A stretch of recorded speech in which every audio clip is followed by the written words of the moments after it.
There was no number to call. When something came up the hollow that had no business being there, my great-grandfather didn't reach for a phone. He reached for what he'd already built. State police didn't exist yet. Not in North Carolina, not in Tennessee, not in Kentucky. West Virginia didn't get a real state police force until 1919. North Carolina waited until 1929. Until then, if trouble came to your door, you were the whole department. Judge, dispatcher, and response team in that order, usually before breakfast. In some of these hollows, the nearest deputy was 2 mountains and half a day's ride away, and everybody up here knew it, including the people who meant you harm. So the mountain figured out how to defend itself. Doors that couldn't be kicked in. Dogs that never slept twice in the same spot. A goose meaner than any burglar alarm you can buy today. And a few tricks so effective, the law eventually decided regular people couldn't be trusted with them anymore. 20 of them. Some you could still build this weekend. A few will get you a visit from a judge, not a compliment. I'll tell you which is which and why the line moved. This is 20 illegal Appalachian defense tricks our grandparents used before police ever showed up to ask permission. Comment below and tell me if any of these are still standing on your family's place. An old gun loop cut into a barn wall, a palisade post still in the ground, a story about a goose that guarded the yard better than any dog. I read every one, and I'd be glad to tell you what you might be looking at. First up on the list is the gun loop. Cut clean through a squared log, wide on the inside, narrow on the outside. A hole shaped like a funnel turned sideways. A man inside could work a rifle in almost any direction he needed. Anyone outside saw a slit barely wide enough to let daylight through. The geometry did the work. The narrow mouth deflected incoming shot. The wide mouth gave the man inside room to aim without exposing so much as an elbow. Frontier blockhouses up and down this range were built with these on purpose, not as an afterthought bolted on later. Nothing about a hole in a wall is illegal today. What changed is nobody builds a wall expecting to ever need one. Next up is the overhang. 2-story blockhouses were built with the top floor pushed out past the bottom by about 1.5 feet, just enough of a gap to look straight down the outside wall from above. Anyone trying to set fire to the base or pry at the door was standing directly under a floor with holes already cut into it. There was nowhere on that wall to hide from directly overhead, and the man upstairs knew it before the man downstairs did. Nothing illegal about a jetty story then or now. It's just carpentry. What's gone is the assumption that your own house ought to be able to defend its own foundation without you standing guard all night to do it for it. Coming in next is the one-way door. Thick vertical planks pegged together into what's called a batten door, hung so it swung inward and dropped shut from the inside with a solid wooden bar seated in iron brackets on either side of the frame. An inward swinging door backs itself with the weight of the house and everyone standing in it. Kick it, and you're fighting the whole frame, not a set of hinge pins. Bar a door from the outside, the way most modern homes do, and you've built a lever for anybody carrying a crowbar in a bad afternoon. Still perfectly legal to build one today. What disappeared was the habit. Most houses now trust a lock the size of a quarter to do a full bar's job. Now we have the standing wall. Whole logs, set on end and buried deep enough in the ground to stay put, ringed around a homestead or a cluster of them known as a station. Settlers borrowed the idea in both directions. Native villages across this range used the same basic design generations before any cabin went up nearby. A palisade doesn't stop a determined army. It stops one man from walking straight up to your door without anybody seeing him do it. And that's most of what actual trouble looks like, then and now. Still legal to fence your own property today. Just try getting a permit for logs sharpened on the end.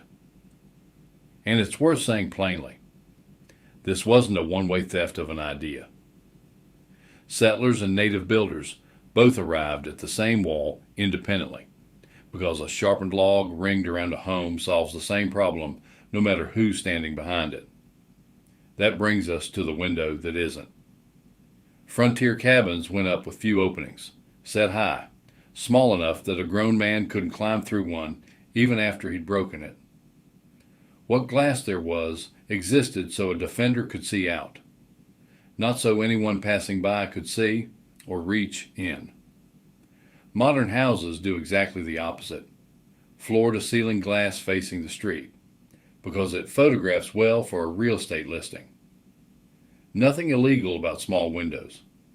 It's just that nobody sells a house today by advertising how hard it's to see inside of it. Another one worth calling out is the ground that talks. A gravel path laid around a house wasn't landscaping. It was an alarm system with no batteries and no monthly bill. Nobody crosses loose stone quietly, day or night, sober or otherwise. Add a length of string-run ankle height between two trees, with a few tin cans or a dry gourd tied on for good measure, and you've built a perimeter sensor out of whatever was already lying around the property. None of it's illegal. None of it costs a dime. It's just been replaced by a company that charges you every month to tell you what your own gravel used to tell you for free. Coming in next is the feist. Small, sharp-eared dogs, bred right here in these mountains, specifically to raise hell at anything that didn't belong on the property. Direct ancestors of dogs, plenty of people still keep today, though most don't know it. A feist didn't fight the intruder itself. It told the whole hollow an intruder existed, which was usually enough because word traveled faster on foot through these hills than the trouble itself ever could. Still completely legal to own a loud dog. What's changed is we've started training dogs not to bark and calling that good manners. Now we have the goose. And this one sounds made up. The goose. Geese see better than dogs do. They don't get bored standing watch. And they don't take a bribe. You can't win a goose over with a piece of jerky, the way you can win over a hound. A whiskey distillery in Scotland used a flock of geese as its actual overnight security on real warehouses of aging spirits, right up until 2012. The United States Army used flocks of them to help guard installations in West Germany. If it was good enough for a national army, it was more than good enough for a cabin in the hills. Still perfectly legal, mostly just embarrassing, to admit you'd lose a staring contest with your own poultry. Next up is the lock with no metal. A wooden pin, whittled down to fit a slot, dropped through a hasp on a corn crib or a smokehouse door. Simple enough to carve with a pocket knife in an evening.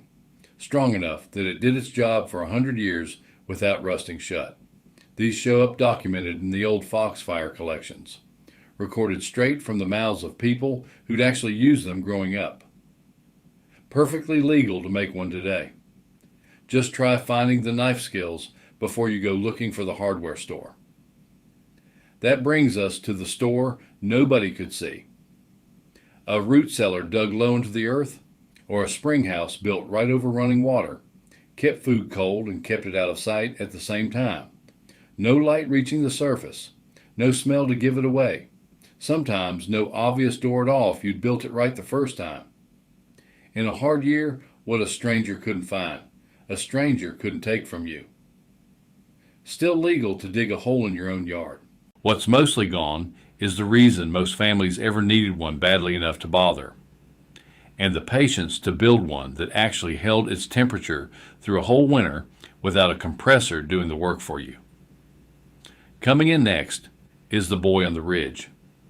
Moonshine operations posted lookouts, sometimes teenagers no older than 17, up on high ground where they could see the road coming long before the road could see the still. One whistle, one signal passed hand to hand, and the whole operation had time to vanish before revenue agents ever got close enough to matter. This wasn't defending a home. It was defending a livelihood the government had decided to make illegal, which is its own kind of story entirely. The lookout system itself was never against the law. Only what it was protecting was. If you're finding this useful and you don't want to miss the next list, hit subscribe. It's the only way to make sure you catch it before these tricks disappear for good, forgotten right along with the people who use them. Another one worth calling out is one sound, two meanings. One woman from these mountains remembered it plain, years later. A dog barking at the edge of the property meant either customers had just arrived or the revenuers had. Same exact sound, opposite possible outcomes, and everybody in the house had maybe 10 seconds to guess which one correctly. That's not a gadget doing the work. That's a family that had trained itself to read one signal for two entirely different emergencies without missing a beat. Still legal to own a dog that barks. What's rare now is a household with a plan already sitting ready before the barking even finishes. Now we have the cold hiding spot. Finished product got kept in mason jars sunk right down into the creek bed or the spring itself. Cold storage and concealment, solved with the same 6 inches of running water. Nothing sitting in the house for anybody to find, because there was nothing sitting in the house to be found in the first place. Still perfectly legal to put a jar of anything you like into a creek. What it was protecting back then usually wasn't, and a search that turns up nothing has a way of ending itself early. Next up is the weapon with no bang. Long before rifles were common up here, Cherokee hunters used blowguns cut from river cane, 7 to 9 feet of hollow tube, firing a dart tipped with hardwood and sealed at the back with thistledown silent, accurate out past 60 feet, and lethal enough on small game that boys trained on one for years before they were trusted with anything louder. Settlers who lived alongside Cherokee communities picked up both the tool and the discipline it took to use it well. No noise, no smoke, no warning given to anyone within earshot. Completely legal to own one today. Almost nobody left remembers how to use it properly. That brings us to where the line starts moving, and here's where the line starts to move. A deadfall trap, a heavy, weighted log rigged to drop on anything that trips the trigger, was standard technology for catching game. Cherokee trappers and settler trappers both used variations of it for centuries, completely legally, because it was aimed at a rabbit or a raccoon and nothing bigger. Scale that same trigger up, set it somewhere a person might walk instead of an animal, and you've built something the law treats in a completely different way today. A trap can't tell the difference between a burglar, a lost hiker, a utility worker, or a kid chasing a ball into the wrong yard. And the law decided a long time ago that it shouldn't get the chance to try. I'm not telling you how to build one aimed at a person. I'm telling you why your grandfather's hunting trick and your grandfather's home defense trick used to be the exact same design, and now only one of the two is legal to build. Coming in next is the trail that bit back. Moonshine lore up here is full of stories about stills rigged with tripwires wired to a shotgun, or worse, set to trigger something a lot louder than a shotgun, aimed at whoever followed the path in uninvited. I'll be straight with you. This one lives more in the stories passed down at the supper table than in any courthouse record, and I'm not going to pretend every account of it is gospel truth. But the legal reality sitting underneath it isn't folklore at all. Rigging any device to injure or kill a person automatically, with nobody there to make a judgment call in the moment, is illegal under federal and state law today. Full stop. Whether it's protecting a still, a shed, or a house. I'm telling you this trick existed because people thought of it then, the same way people still think of it now. Not because it's something you should ever actually build. Now we have the man trap. Picture a bear trap, steel jaws and a spring, built and set for a person instead of a bear. These were real documented devices, used in England to guard country estates and even graveyards from grave robbers, before Parliament banned them outright in 1827. The reasoning back then reads almost exactly like the reasoning today. A trap can't ask questions. It can't tell a thief from a lost neighbor who wandered onto the wrong path in the dark. In one of the earliest cases on record, a 19-year-old boy chasing an escaped peacock through a garden walked straight into a spring gun with no warning sign posted anywhere on the property, and the man who owned the place was held responsible for what happened to that boy's leg. That's not some soft-hearted modern ruling. That's 200-year-old law, and it's still the law right now. Your right to protect your own property has never once outweighed another person's right to not be maimed for wandering onto it, whether they meant to or not. Next up is the case that settled it, and this is the one that actually settled the matter in this country. An Iowa couple named Edward and Bertha Briney had an empty farmhouse that kept getting broken into through the 1960s. 10 years of it, junk stolen again and again, patience worn down to nothing. In the summer of 1967, they wired a loaded 20-gauge shotgun to a bedroom door, aimed low, no warning posted anywhere a person could see it. That July, a man went in looking for old bottles and jars and took the full blast to the leg, lost part of it, spent weeks in the hospital afterward. The Brineys were sued, and they lost. $20,000 in actual damages, another $10,000 in punitive damages on top of it, and a rule that still holds up in courtrooms today.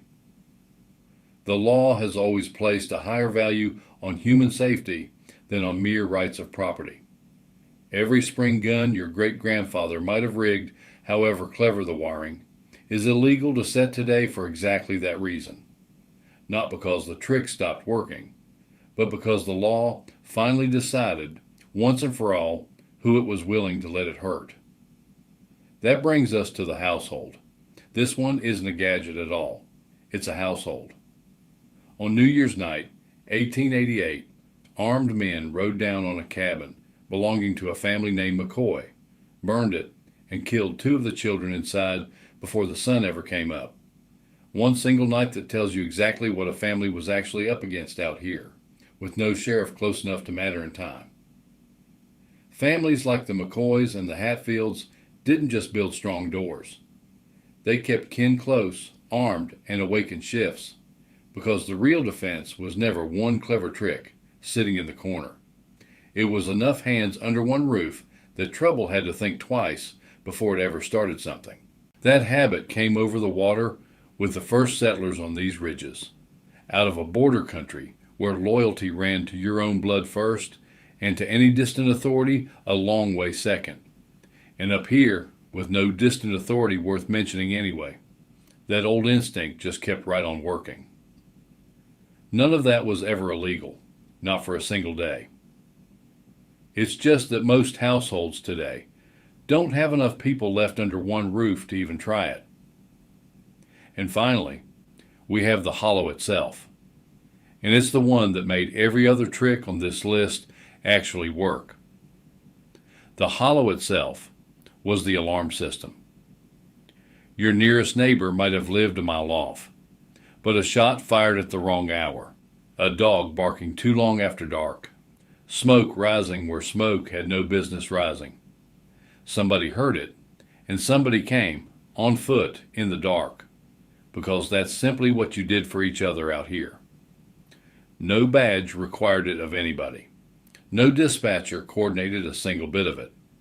It ran entirely on the plain fact that everybody's safety was tangled up with everybody else's, long before anyone thought to put a name on that and call it a neighborhood watch. That's the trick sitting underneath all 19 before it.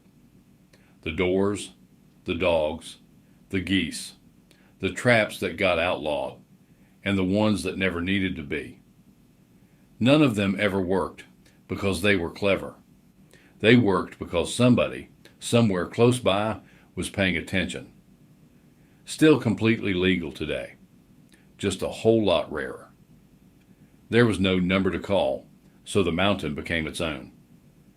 A wooden pin doing a deadbolt's job, a goose doing a camera's job, a door built to fight for the family standing behind it instead of the lock sitting in front of it. Most of what you just heard, you could still build this weekend. A few pieces of it will get you exactly what it got the Brineys. A lawsuit, not a compliment. Because the law decided, a long time before either of us was born, that a man's right to protect a house never outweighed another man's right to walk away from that porch alive. That's not the mountain going soft. That's just where the line finally got drawn. And drawn for a reason worth understanding, rather than resenting. This was never about living like your neighbor's the enemy. It's about knowing what your people already knew, back when knowing it was the only protection anybody had. If any of this feels worth passing down, go ahead and pass it along to somebody with an old place up a holler, or somebody who just ought to know where they came from. And if you want the next 20, they're still up there, buried in the same mountain that never forgot a single one of them, even after the law did. If you found this useful, subscribe so you don't miss the next one. There's a lot more still buried up these hollows. And drop a comment below telling me which of these your own family still had or still